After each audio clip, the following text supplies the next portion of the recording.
Sabado. Nandun ako sa may Pasay, Paps. Okay, nanonood ako. Yung puso ko, yung tunog, alto, alto, alto, alto.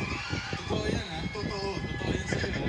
Eto, magkalayo kayo, Paps. Nung nakita mo for the una mong nasilayan, si Maine, ano ang na-feel mo?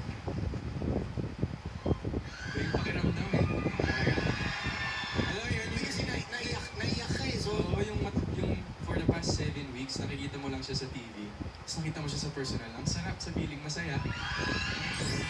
so, pwede ba natin sabihin na yung tears na lumabas sa iyong mga ay tears of joy? Ito lang ang sagot ko dyan.